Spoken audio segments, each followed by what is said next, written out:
Chosen one, this is not a gentle message. It is a necessary interruption. If you truly believed you were walking a divine path, then hear this clearly. The resistance you feel is not random, and the confusion you've endured is not a flaw in you. It is evidence. There are agendas that awaken when a soul begins to move with direction.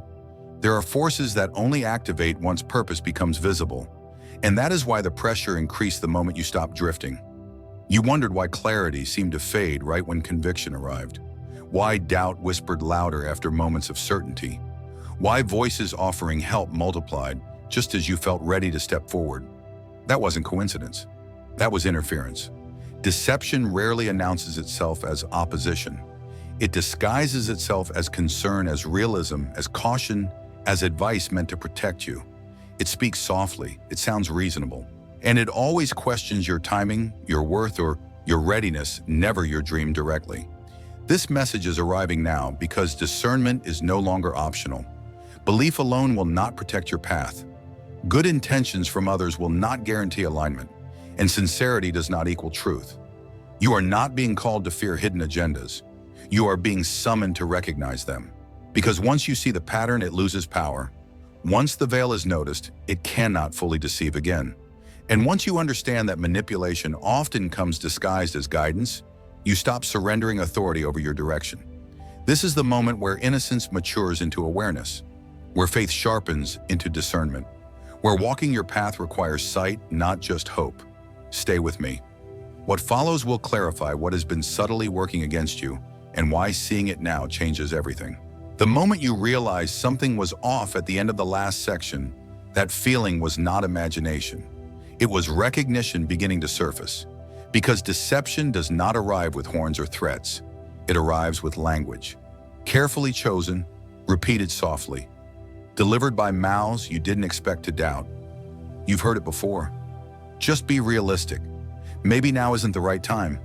I'm only saying this because I care. People like us don't usually succeed at that.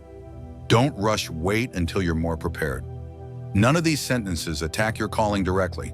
That's the brilliance of them. They circle it. They stall it. They drain momentum without ever appearing hostile. This is how erosion works. Not with force, but with repetition. Each phrase plants a question mark where certainty once lived. Each suggestion shifts your posture from movement to hesitation. And over time, hesitation feels like wisdom, even when it isn't. Pay attention to who delivers these words. Sometimes it's family. Sometimes it's mentors. Sometimes it's people who benefit from you, staying exactly where you are. And sometimes this is the hardest truth. It's people who love you, but fear change more than stagnation. They aren't always malicious, but they are not always aligned.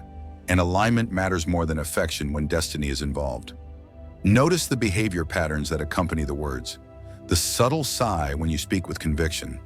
The quick change of subject when you talk about your vision. The encouragement that always comes paired with limitation. The praise that ends with a warning. You're talented, but I believe in you, just don't. That's amazing, however. That word "but" has delayed more destinies than open opposition ever could. Because every time you accept it, you subconsciously hand over authority. You begin editing yourself before others even speak. You shrink your language. You soften your certainty. You preemptively compromise your path to keep the peace. And that's when sabotage becomes internal. This is where the deception deepens. External voices do not need to control you once they've taught you how to control yourself. You start calling delay discernment. You start calling fear humility. You start calling abandonment of your own knowing being mature. But your spirit knows the difference. That tightening in your chest when you silence yourself, that is not wisdom. That heaviness after certain conversations, that is not rest. That quiet frustration that builds when you ignore your intuition, that is not peace. Those are signals. And here's the truth most people never say out loud. Some people are comfortable with your potential, but threatened by your execution. They will applaud the idea of who you could be as long as you never become it. So they offer language that sounds safe, language that sounds supportive, language that sounds loving, but it always leads to the same place. Delay, dependency, diminishment. This section is not asking you to turn against people. It is asking you to stop absorbing everything spoken over you as truth. Because discernment begins with listening without surrendering. You are allowed to hear advice without obeying it. You are allowed to receive concern without adopting fear. You are allowed to be loved without being limited. The moment you stop mistaking familiarity for authority, something shifts. You stop explaining yourself. You stop seeking permission. You stop shrinking to make others comfortable. And that discomfort you sense in the room when you stand firm, that is not danger. That is exposure. In the next section, we go deeper beneath the words, beneath the tone, into the psychological triggers that make these tactics work in the first place. Because once you understand why they affect you, they lose their grip entirely. You felt it at the end of the last section, that quiet realization that discomfort was not danger, but exposure. That moment matters because now we move beneath language and into the mechanism. Words only work because they touch something already sensitive. Manipulation does not create weakness, it locates it. Every subtle tactic you've encountered was designed to press on a specific internal trigger. Old wound survival instincts, unmet needs formed long before you had language for them. This is why two people can hear the same phrase and only one feels shaken. The deception wasn't in the sentence, it was in the place it landed. For many chosen ones, the primary trigger is belonging. Not because you're dependent, but because you learned early that safety came from harmony. Disruption meant loss. Standing apart meant isolation. So when someone hints that your path might separate you, the nervous system reacts before the spirit speaks. That reaction is not weakness. It is conditioning. Another trigger is worthiness. If you grew up earning approval through performance responsibility or restraint, then suggestions questioning your readiness cut deep. You don't hear wait, you hear you haven't earned this yet, and suddenly proving yourself feels more virtuous than trusting yourself. This is how delay masquerades as discipline. Then there is the trigger of responsibility. You were often the strong one, the stable one, the one others leaned on.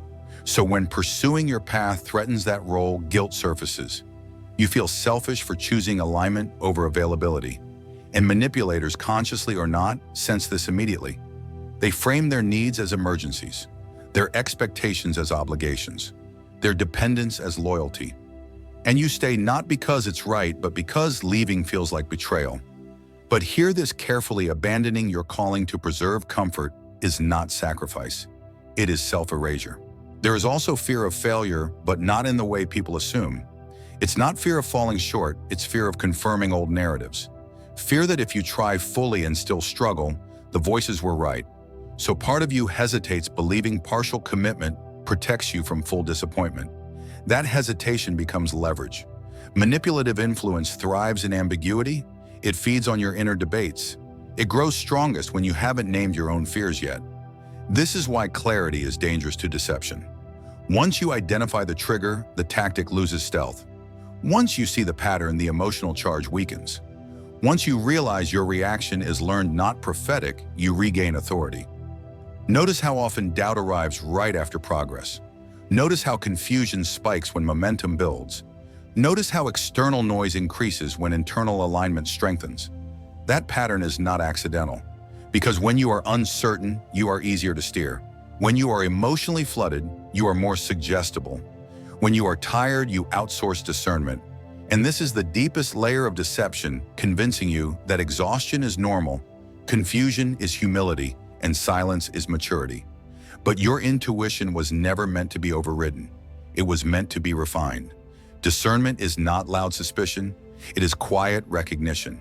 It's the moment your body tightens before your mind objects. The pause when something helpful feels heavy instead of light. The sense that compliance costs more than resistance. Those signals are not irrational. They are ancient. You were designed with internal alarms for misalignment, but they only work when you stop dismissing them as overthinking. Overthinking is noise. Intuition is precise. Here is the shift that changes everything. You stop asking, "What do they mean?" and you start asking, "What does this activate in me?" Because the agenda is revealed by the effect, not the intent. And once you recognize which inner doors are being targeted, belonging, worth, responsibility, fear, you can guard them consciously. You can respond instead of react. You can choose instead of comply. This is not about becoming guarded or paranoid. It is about becoming self-led. In the next section, we pull the lens outward, because deception is not only personal, it is systemic. And once you see how entire structures benefit from keeping you uncertain, the picture becomes unmistakably clear. You ended the last section understanding that the agenda is revealed by the effect, not the intent. Hold that truth, because now the lens widens. What you faced was never only personal. There are systems that rely on confusion, structures that benefit when discernment stays dormant, environments carefully engineered so you feel busy, informed, and exhausted, yet never fully sovereign. Control no longer needs chains, it needs options. The modern manipulation is subtle overwhelm instead of restriction, noise instead of silence, endless choice instead of clear direction.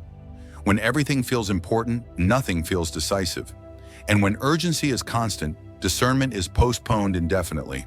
This is not accidental design. It is strategic. Notice how often your attention is pulled outward, how rarely stillness is encouraged, how quickly depth is replaced with speed. The more distracted you are, the less likely you are to ask foundational questions. The more fragmented your focus becomes, the easier it is to guide your decisions without ever issuing commands. This is how invisible strings replace visible force. You are told you are free while your attention is auctioned. You are told you are informed while context is removed. You are told you are empowered while your intuition is treated as unreliable. And when intuition is dismissed, authority must come from somewhere else. Experts, trends, algorithms, institutions. None of these are inherently malicious, but none of them are neutral. Systems by nature preserve themselves. They reward compliance, predictability, and consistency. A self-led individual, especially one aligned with inner truth, becomes difficult to categorize, difficult to forecast, difficult to manage. So the system does not attack directly. It incentivizes conformity. It normalizes disconnection. It reframes intuition as impractical and obedience as wisdom. You felt this pressure, the subtle shame for slowing down, the quiet mockery of depth, the implication that if something cannot be measured, it cannot be trusted. This is the same tactic you encountered in personal relationships scaled outward. Delay becomes prudence. Doubt becomes critical thinking. Disconnection becomes objectivity. And gradually you are trained to second-guess the very faculty designed to guide you. Here is the revelation. A system does not need to know your calling to oppose it.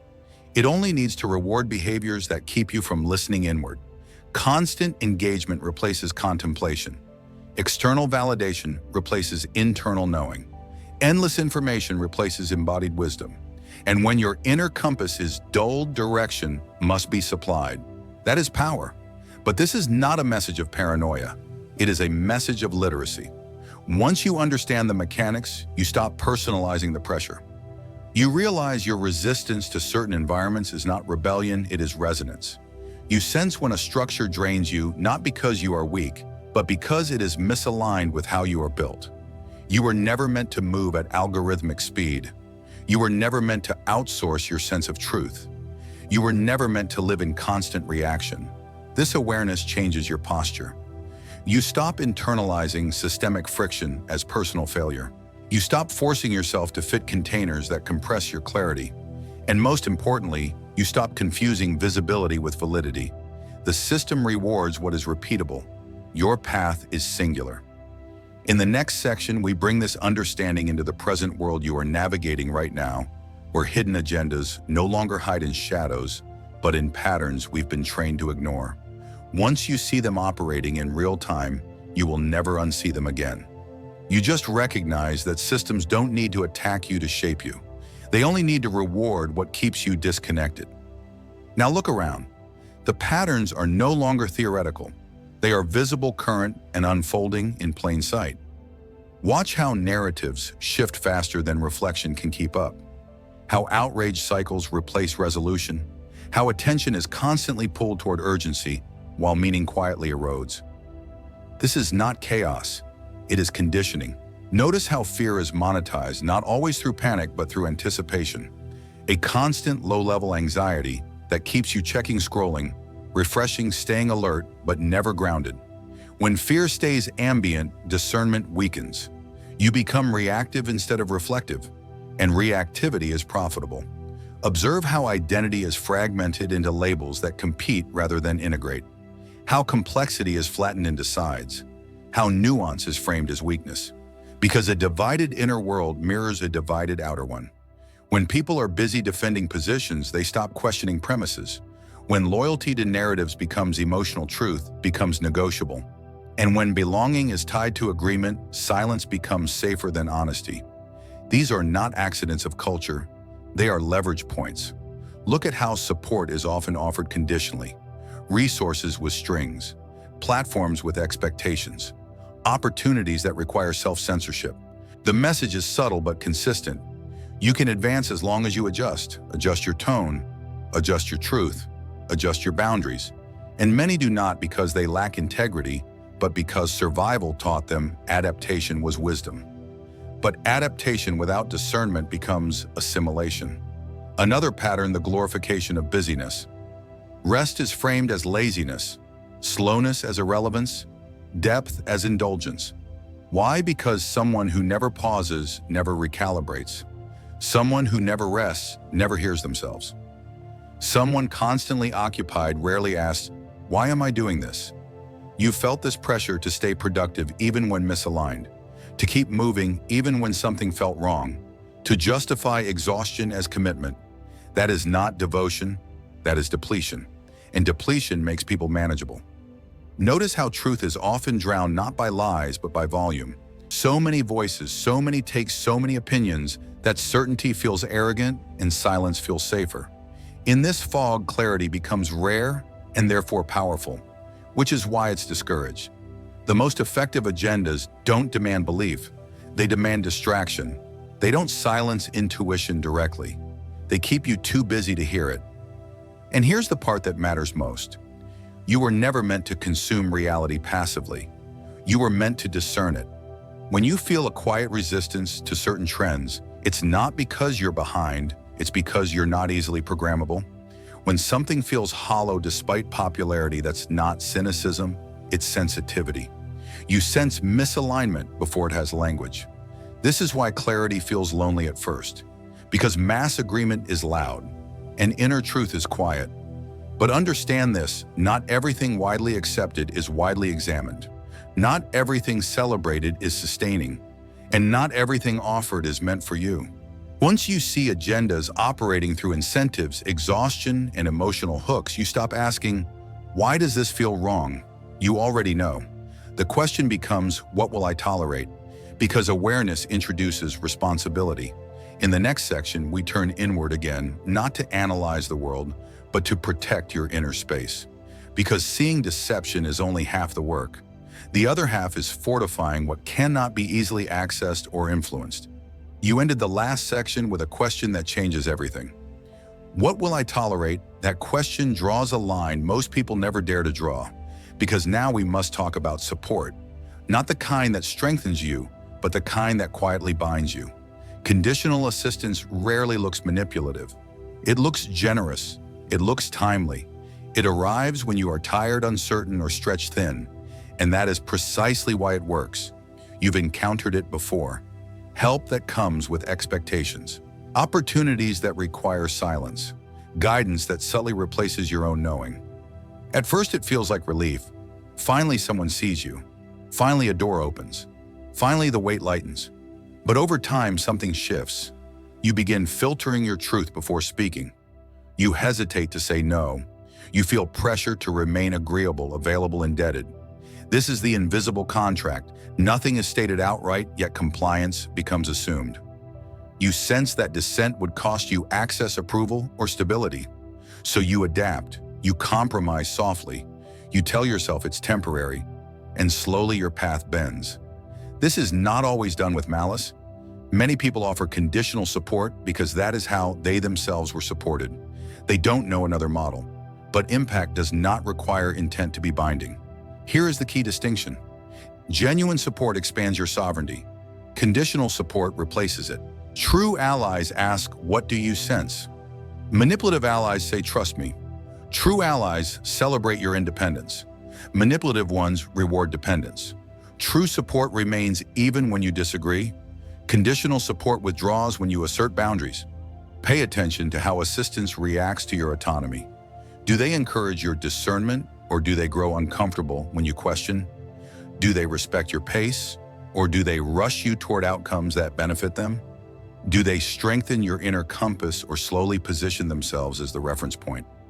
The moment support requires self-silencing, it has crossed a line. And here is where guilt often enters. You feel ungrateful for questioning, disloyal for pulling back, selfish for choosing alignment over obligation. But gratitude does not require submission. Loyalty does not require self-erasure. And responsibility does not mean surrendering authorship of your life. You are allowed to receive without being owned. You are allowed to accept help without forfeiting agency. You are allowed to walk away even after being assisted. This is not betrayal, it is boundary. The chosen path requires discernment, not just in opposition, but in opportunity. Because not every open door leads forward, some lead sideways into dependency, some backward into old roles, some into rooms where your growth is capped for someone else's comfort. When you begin refusing conditional support, something remarkable happens. Clarity returns, energy stabilizes, your voice strengthens. Not because you are harder, but because you are cleaner. You stop negotiating your truth for temporary safety. You stop confusing access with alignment. You stop mistaking being needed for being called. And yes, some doors will close. Some relationships will shift. Some comforts will fall away. That is not loss. That is filtration. In the next section, we move from discernment into construction. Because seeing deception and refusing it is not enough. You must build an inner sanctuary that cannot be easily entered, influenced, or drained. You just name filtration without calling it loss.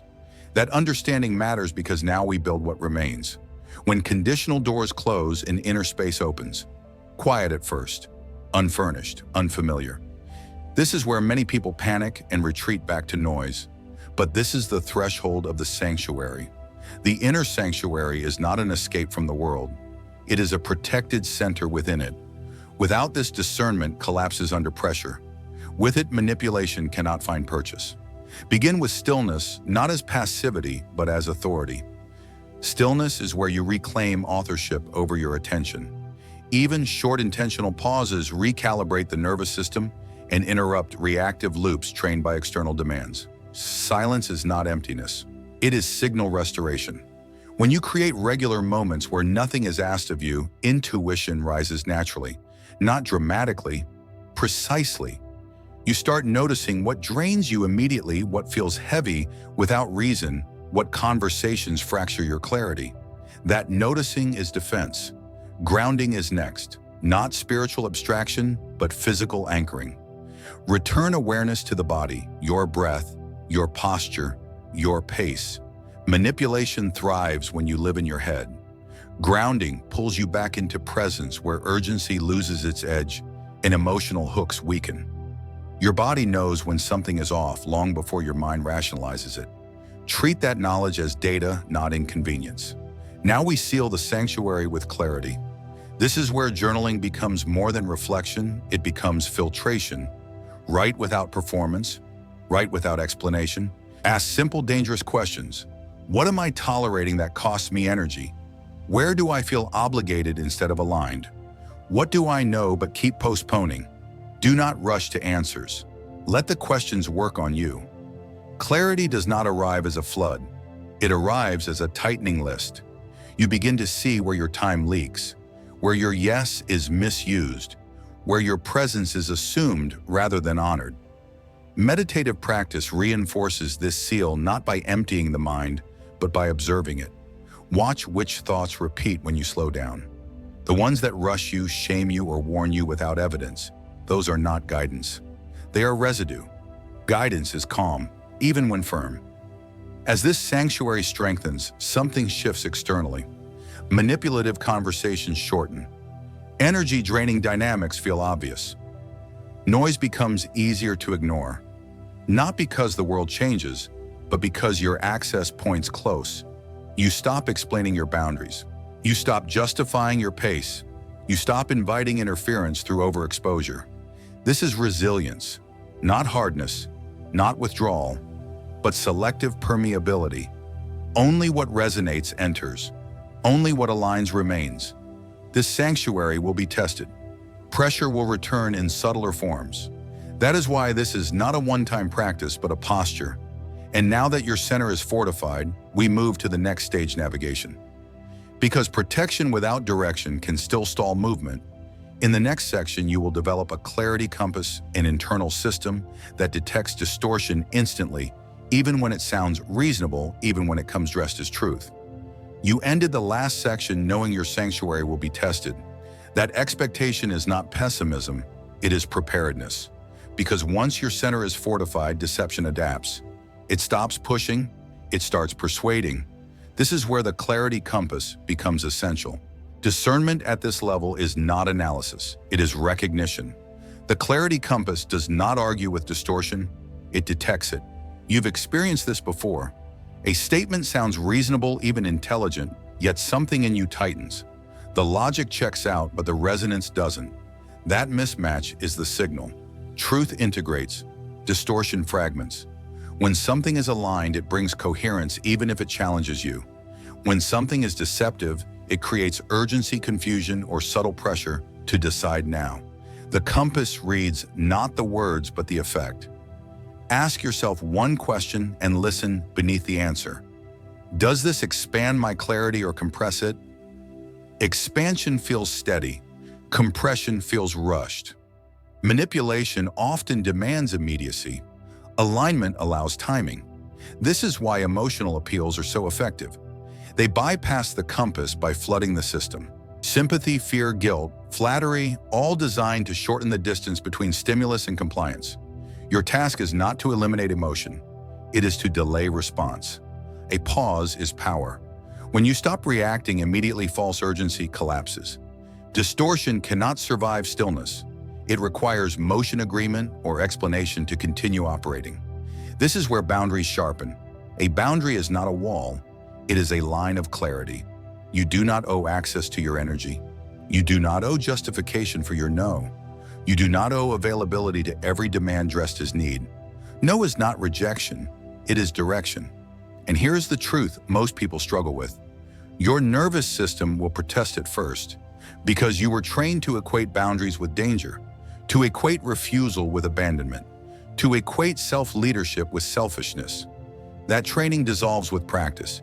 Each time you say no and survive it, your compass recalibrates. Each time you honor discomfort instead of overriding it, clarity strengthens. Each time you choose alignment over appeasement, authority returns. You will notice something else emerging: discernment without suspicion. You no longer need to assume ill intent. You simply observe impact. You stop asking, "Are they right?" You ask, "Is this mine?" That question ends most manipulation instantly, because deception requires participation, and participation is optional. As this compass stabilizes, decision-making becomes quieter, less dramatic, less exhausting. You stop rehearsing explanations in your head. You stop seeking consensus for choices that only you can live with. Your yes becomes rare. Your no becomes clean. Your presence becomes grounded. This is the moment when people sense a shift in you. Some will respect it immediately. Some will test it. Some will drift away. All outcomes are information. In the next section, we move from detection to action, because clarity inevitably demands movement. Seeing the strings is not enough. You must decide whether you will continue carrying them or finally cut them. You ended the last section standing at a threshold, knowing deception requires participation, and participation is optional. Now comes the irreversible part. Seeing the strings changes nothing if you keep holding them. Severance is not dramatic, it is decisive. It begins internally long before anything external shifts. The moment you stop negotiating with what you already know is misaligned, the contract dissolves. You may still show up physically, but energetically the grip loosens. This is why some people sense distance before words are spoken. You start by reclaiming authorship. Notice where your calendar is shaped by obligation rather than intention. Notice which conversations leave you rehearsing explanations afterward. Notice where you feel relief at the thought of disengaging. Relief is information. Cutting the strings does not require confrontation in every case. Often it requires consistency. You respond less. You explain less. You stop volunteering access. You stop feeding dynamics that rely on your emotional labor to survive. Manipulation weakens without audience. Some ties will fall away quietly, others will resist. When resistance appears, it often reveals what was never mutual. You may be accused of changing, of becoming distant, of being ungrateful. Let that happen.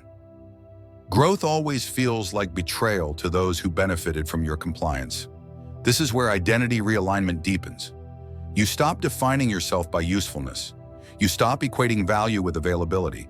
You stop measuring worth by how much you carry for others. Your identity shifts from supporting everything to standing for something. This does not make you isolated. It makes you precise. As the strings fall, space opens. At first it can feel empty, then it becomes spacious. This is where authentic allies appear, not necessarily many, but real. They do not rush you. They do not require explanation.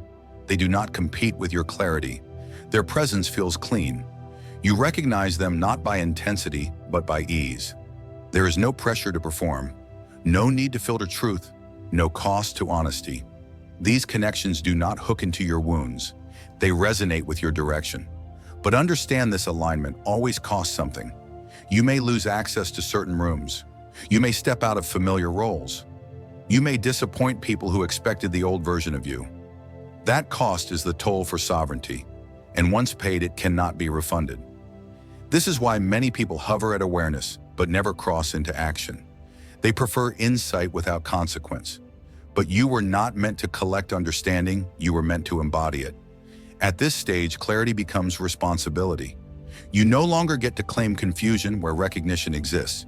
You no longer get to blame manipulation you now see. You no longer get to delay decisions already made internally. This is not pressure, it is integrity. The path forward now narrows not because options disappear, but because misaligned ones lose appeal. Your movement becomes quieter but firmer, slower but truer. And as you walk this way, something final begins to settle. In the next section, we seal the path forward, not as inspiration, but as consequence. Because once you reclaim your destiny, there is no returning to sleep. You ended the last section knowing there is no return to sleep. That knowing is the final threshold. Clarity is not a gift you receive and admire. It is a burden you carry and answer for. Once you see the strings, you are responsible for what you do with your hands. Once you recognize distortion, you are accountable for where you still linger. Once alignment becomes clear, delay becomes a decision. This is where many hesitate, not because they lack strength, but because they finally understand the cost. The unwavering path forward is quieter than you expected. No applause, no dramatic confirmation, just a steady inner alignment that no longer negotiates. You stop asking for permission to be who you already are. You stop explaining your direction to those committed to misunderstanding it. You stop entertaining confusion as an excuse. This path will ask more of you than belief ever did. It will ask consistency when no one is watching, integrity when compromise would be rewarded, presence when distraction would be easier. You will be tested not by obvious deception, but by comfort, by familiar invitations to shrink just enough to belong, by moments where returning to old patterns would feel like relief. And in those moments, the question will not be, is this allowed? It will be, is this aligned? Alignment is not intensity, it is coherence. You will feel it when your actions stop contradicting your knowing, when your yes and no longer battle each other, when your energy stops leaking into explanations and justifications. The path forward does not guarantee ease, it guarantees integrity. Some relationships will never meet you here. Some environments will quietly close. Some versions of you will grieve their own ending. Let them. What emerges in their place is steadier than motivation and stronger than approval. A grounded authority that does not need to announce itself. You are not here to convince, you are here to embody. That embodiment will disrupt expectations, not through force, but through refusal to pretend to comply, to carry what was never yours. This is the consequence of clarity. You become difficult to manipulate, impossible to rush, and unwilling to betray yourself for belonging. And once you walk this way, others will sense it. Some will be drawn, Some will resist. Some will test your boundaries simply to see if they still exist. They do. This is not the end of the path. It is the end of confusion. From here on, every step is a choice made with eyes open. And that is the only way destiny can be walked without distortion. The path is quiet now, not empty quiet. That silence you feel after clarity settles is not absence. It is alignment resting in your body. You are no longer searching for signs. You are no longer decoding every resistance. You are no longer asking whether you are allowed to stand where you stand. You already know. The wind down is not a release of responsibility. It is the moment responsibility becomes light enough to carry. Because when truth is integrated, it stops shouting. When discernment matures, it stops proving itself. When your path is chosen consciously, it no longer needs constant confirmation. What remains is a steady awareness that you cannot unknow what you now see, and you do not want to. You will move differently from here. Slower perhaps, but never lost. You will notice how little explanation your life now requires. How few words are needed when decisions are rooted. How much energy returns when you stop negotiating with distortion. This does not make you untouchable. It makes you unreachable to what is not aligned. And when doubt tries to revisit, it will not arrive with the same force. Because now it must pass through memory, through recognition, through your refusal to abandon yourself again. You are not here to eliminate deception from the world. You are here to stop hosting it within you. That alone alters the field around you. People will feel your boundaries before they hear them. Situations will resolve themselves without confrontation. Paths will close without drama. Not because you demanded control, but because clarity reorganizes reality quietly. Let this closing moment be simple. Remember what your body feels like when something is true. Remember how heaviness always preceded compromise. Remember how peace never required you to disappear. You are not becoming someone new. You are returning to the version of you that never needed distortion to survive. From here forward, the work is not awakening, it is maintenance. Not vigilance, but honesty. Not defense, but alignment. Not urgency, but steadiness. Walk forward without explaining. Choose without apologizing. Pause without fear. This is what it means to navigate with eyes open.